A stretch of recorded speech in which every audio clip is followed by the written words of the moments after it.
तो हेलो जी, राम राम। पहले तो आप सभी बड़ों को प्रणाम, छोटों को ढेर सारा प्यार। तो स्वागत है आज आप सभी का नई दिन नई ब्लॉग में।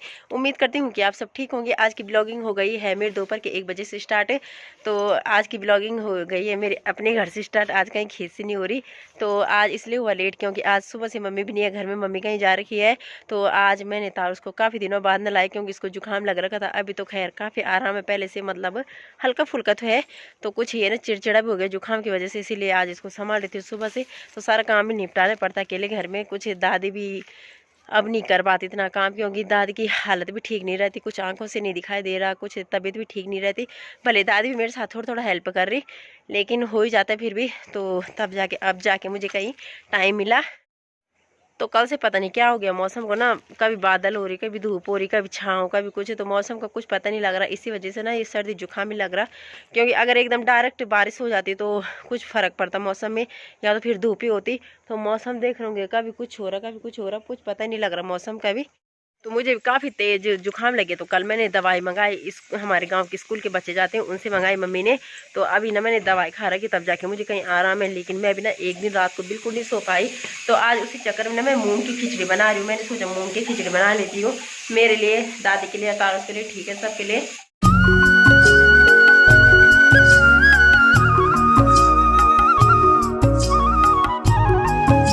तो अभी मैं पानी लगा लेती हूँ गर्म करने के लिए, क्योंकि जो यहाँ का पानी है ना ये डायरेक्ट ऊपर जंगल से, पहाड़ों से होके आता है।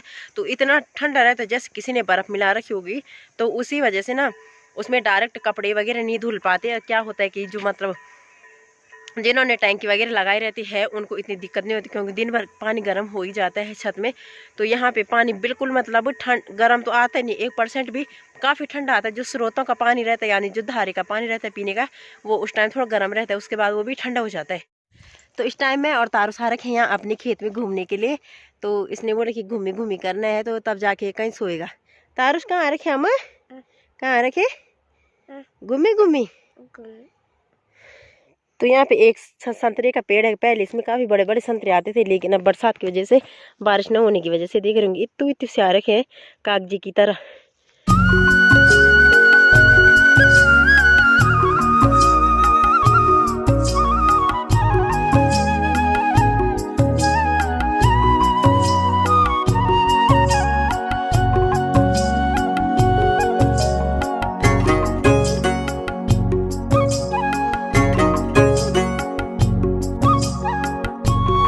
तो मैंने अभी अभी गाय को बांध रहा ना, गाय बांधने में लेट हो गई क्योंकि अभी मैं तारस को सुला के हटी। तो तारस तो दिन में सोए नहीं, उसके बाद वो खेलने लगे थे, उतने मैंने कपड़े वगैरह धुले। तो कपड़े धुल के ना मेरी इतनी हालत ख़राब हो गई ना, ये देख रहे मेरी आंखों में कैसे आंसू आ रहे, क्योंकि मैंने सुबह कल शाम को दवाई खाई थी। तो दिन तक मुझे कुछ फ़र्क था, दिन के बाद मैंने ये कपड़े धुले और वो भी ठंडे पानी से। तो उस वजह से मुझे ना काफ़ी सर्दी लगी और मुझे खांसी भी लग गई है, होनी हल्की हल्की। मेरे गले में काफ़ी तेज़ दर्द हो रहा है इस टाइम में, मतलब अब मुझे लग रहा अदरक वाली कड़ककेदार चाय पीनी पड़ेगी थोड़ी देर बाद। टाइम जेरी डर के मारे खेत की तरफ भाग रखे क्योंकि आज ना उसने मेरी काफ़ी मार खा ली। काफ़ी क्या, 2-3 बार तो उसने मेरी मार खाई ली क्योंकि उसने ना पता नहीं क्या हो गया उसको आजकल, पहले नहीं लेकिन कुछ दिनों से ना काफ़ी खुदाई कर रहे खेतों में, घर में, और जो भी मेरा उसके जूते चप्पल वगैरह सब कुछ ले जा रहा। पता नहीं क्या आदत बन गई। मम्मी बता रही थी कि पहले नहीं काटा वो जब छोटा था, लेकिन जिस दिन से वो दूध लग गया ना पीने, उस दिन से सब कुछ काट रहा है। क्योंकि मैं बोल रही मम्मी को, कहने कि उसके कहीं दांत वगैरह तो नहीं आ रही, इस वजह से खोद रहा होगा। यहाँ पे मैंने इतनी भीमल की लकड़ियाँ कर दी इकट्ठी, बाकी ये रह गई यहाँ पे चीड़ की लकड़ियाँ। तो इनको कल तक करेंगे, बारीक वगैरह करके रख देंगे फिर। तो इस टाइम ले आई हूँ मैं अपने लिए यहाँ पे एक काली चाय बना के, क्योंकि दूध वाली चाय पीना ठीक नहीं है, गले के लिए ठीक रहता है। और इसमें मैंने नींबू डाल रखा है। तो अपना इलाज खुद ही करना पड़ता है, किसी के भरोसे रही। तो वैसे जब दवाई खा ली थी, दवाई से कोई फ़र्क नहीं पड़ा, तो मैं सोच रही एक बार इसको ट्राई करके देख लेती हूँ। तो अब कुछ दिन हूँ मैं अपने मायके में, कुछ दिनों बाद मैं अपने ससुराल की तरफ चली जाऊँगी। तो काफ़ी मिस करूँगी मैं, और मुझे पता भी नहीं लग रहा कि मुझे इतने दिन हो गए। अब मैं आई थी वहाँ से 17 तारीख को, तो 17 तारीख को 1 महीने होने वाला है मुझे। लेकिन विश्वास नहीं होता कि ना मायके में दिन ऐसे जाते हैं ना, एकदम फटक फटक करके, पता नहीं लगता। तो मतलब कभी कभी ऐसा लगता है ना कि अजीब सा हो जाता है, पता नहीं ये दिन ऐसे क्यों जाते हैं। ऐसा लगता है कि ना आराम से जब मतलब हम मायके आते हैं ना, तो एकदम आराम से जाए दिन। और ससुराल में ना महीना ऐसा लगता है जैसे 2 महीने के बराबर है, और ससुराल मायके में ऐसा लगता है महीना 10 दिन के बराबर भी नहीं लगता। पता नहीं क्या परंपरा बना रखी है कि मतलब शादी करो, फिर शादी के बाद जब हम यहाँ वापस आते हैं तो हमें ससुराल से परमिशन लेनी पड़ती है अपने घर जाने के लिए। और जब ससुराल जाते हैं तो उस टाइम भी मतलब ऐसा हो जाता है ना कि पहले सोच के आ जाता है आदमी कि हाँ मैंने कब जाना और कब आना है। ये भी क्या मतलब ज़िंदगी है ना, लड़कियों की कुछ अजीब टाइप की है। चलो मैं तो ये दादी अब मैं ना सैसठ जाओ तो कल लगन तो है ना, मैं तो खैर खूब ना जब मैं सैसठ जाओ तो कल लगन इवे बात लगन और मैं पहले बोल हूं अरे तारुस भी ना कल लगन तो तारो से बिगड़ चुप है रहा ज्यादा बुरा लगा नहीं। हाँ तभी तो दादी बोली कि काफी बुरा लगेगा दादी को जब दादी मैं मतलब ससुराल चली जाएगी ज्यादा, मतलब मुझे कम मिस और तारुस को ज्यादा करेंगे। होता है ना कि जब बच्चे हो जाते हैं तो बच्चों की ज्यादा याद आती है। तो इस टाइम ना मेरे गला कुछ ठीक हो गया तो मैं अब सोच रही एक मस्त वाली कड़ाकेदार चाय पी लेती हूँ, दूसरी दूध वाली। तो अब मैं चाय बना लेती हूँ पहले अपने लिए, तो उससे पहले मैं राई ले आती हूँ तोड़ की, तो शाम को मैं राई की सब्जी बनाऊंगी। तो इस टाइम ना यहाँ पे जैरी का खेलने का मन कर रहा है मेरे साथ, लेकिन मैं इसके साथ खेलूंगी नहीं क्योंकि हवा चल रही चारों तरफ, ठंडा ठंडा हो रखा मौसम है ना। चलो अंदर क्या है,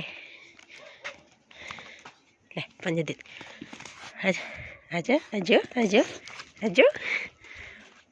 तो इस टाइम कहीं धूप नहीं दिखाई दे रही चारों तरफ, थोड़ा सा वहाँ दिखाई दे रही ऊपर चोटी पे, और बाकी यहाँ ऊपर उस वाली चोटी भी दिखाई दे रही है। बाकी दिख रही चारों तरफ कितना ठंडा हो गया इस टाइम मौसम, और कुछ ओस भी लगे अभी गिरने।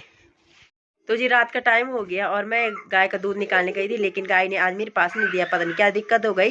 तो इस टाइम मम्मी भी आ गए, तो देख रहे हो बाहर कितनी रात हो गई, रात के 6:30 हो गए, 6:30 बजे समझते होंगे आजकल कितनी रात हो जाती है। तो मम्मी अभी अभी आई घर, तो यहाँ नीचे तक कोई हमारे जान पहचान के पौखल के वो आए छोड़ने के लिए। और वैसे मम्मी ने आना नहीं था क्योंकि हमारी जो गाँव की प्रधान जी वो पौखल रहती है, लेकिन ये गाय की वजह से मम्मी को आना पड़ा। नानी को प्रणाम करो पहले, आ जाओ। तो यहाँ पे मम्मी आज गई थी, तो मम्मी बताएगी आप मम्मी कहाँ गई थी। तो यहाँ पे मम्मी ना चश्मे ले आए थे, उसको पहनाएंगे। वाह थैंक यू, वाह थैंक यू बोलो। यहाँ पे बताती हूँ मैं कि मतलब मम्मी आज कहाँ गई थी और मतलब क्या करने गई थी और किस जगह गई थी। और मम्मी जी कहाँ गई थी आप? हम गए थे बूढ़ा केदार धाम, जहाँ पर केदारनाथ की तरह वहाँ भी मंदिर में एक बहुत बड़ी पत्थर की शिला है और वो दिन प्रतिदिन बढ़ती जा रही है। और वहाँ पे कैलापीर का मंदिर है, वो पूरे जहाँ पर चांदी के ढोल बने हुए हैं, जो हमारे यहाँ पे तांबे या अन्य चीज़ों से बने होते हैं, वहाँ पे चांदी के ढोल बने हैं। और जो त्रिशूल है इतना लंबा है, वो भी पूरा का पूरा चांदी से बना है, और उस पे लाल पीले नीले रंग की जो साड़ी कहते हैं भगवान के, उनको पहनाया गया था।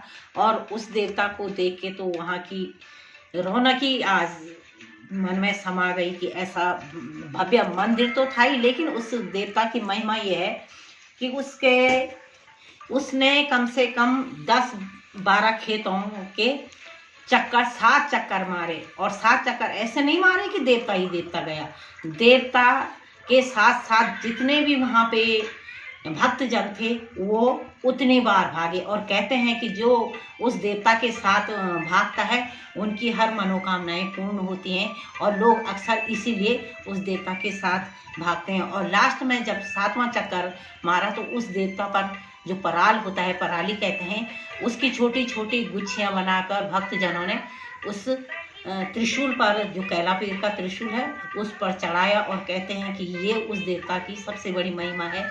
और हमने इतनी दूर से गांव से देखा, एक किसी भक्त ने सभी फेंका तो सभी ने उस पर पराली चढ़ाई, लेकिन एक पराली बीच त्रिशूल में जो कैलापीर की जटा थी उसमें अटक गई और काफ़ी देर तक वो नाचती रही उसकी जटा में वो पराली की। तो कहते हैं कि वो पराली मतलब उसका एक, जैसे हम भोग लगाते हैं, पुष्प चढ़ाते हैं, उसी तरह वो पराली का पुष्प बनाकर कैलापीर के त्रिशूल पर चढ़ाया जाता है।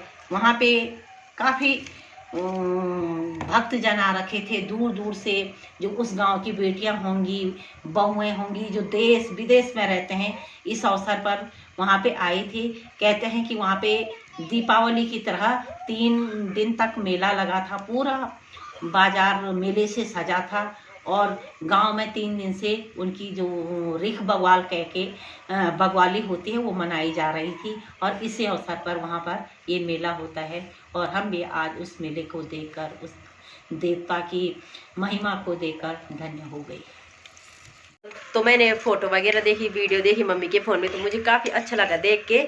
तो देखेंगे हम भी, कभी सोचेंगे भविष्य में, अभी नहीं बोल सकते। अगर भगवान की बुलावा आया तो हम जरूर जाएंगे। मतलब मुझे सुन के अभी ऐसा लग रहा है कि जाती तो कितना अच्छा होता, लेकिन नहीं जा पाए अभी, शायद भगवान का बुलावा नहीं था। तो जब भी होगा जरूर जाऊंगी। तो आज का ब्लॉग मैं ये समाप्त करती हूँ। उम्मीद करती हूँ कि आप सभी को मेरी वीडियो पसंद आए तो लाइक कीजिए, शेयर कीजिए, सब्सक्राइब करना बिल्कुल भूलिए। तो मिलती हूँ आप सभी को अगले ब्लॉग में, तब तक के लिए बाय बाय, राधे राधे।